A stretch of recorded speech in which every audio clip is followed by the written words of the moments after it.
At 3:30, we got number 22 Texas, which is 2-1, traveling to Texas Tech, which is also 2-1 in an elimination game, double elimination game. Texas favored by 700 points on ESPN.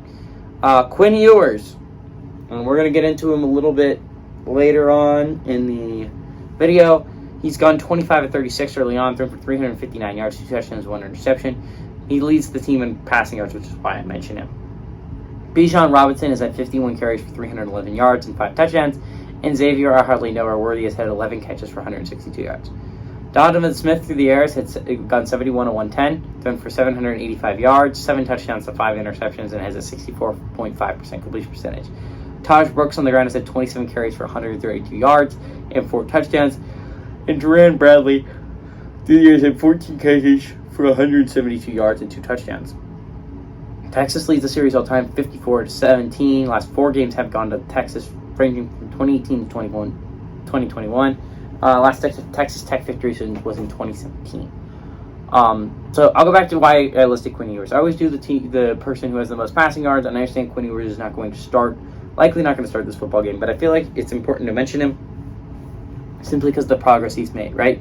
He is looking to dress on Saturday, which, if so, is an amazing turnaround.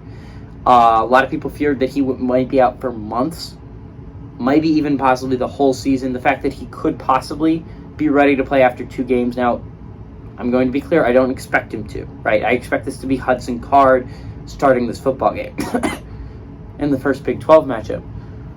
But just from a purely viewer standpoint, it is amazing that Quinn Ewers could possibly be ready after this game, right? And this is a guy that looked like he could be out for the entire season, and it looked like he was gonna lead. I have no doubt in my mind that he was going to upset Alabama. He was going to beat the Alabama Crimson Tide if he is not roughed and he is not hurt on that play. He's going to beat the Alabama Crimson Tide. And he's going to beat the number 1 overall team, which is absolutely insane for the Longhorns. The amount of talent that guy has is phenomenal. I think the real question is, can they beat it? Texas Tech team's not bad, right? I understand NC State kind of owned them last week, and they played a close game against Houston, which, just in hindsight, might not be the greatest win in the world. But I still think Texas is a better football team. They're only favored by 7 points because I think this is going to be a close football game. I do think in the end Texas is a better football team, even with Hudson Card at QB. I do think the Longhorns defense actually looks pretty stout this year. And I do think Texas wins and covers a 7-point spread.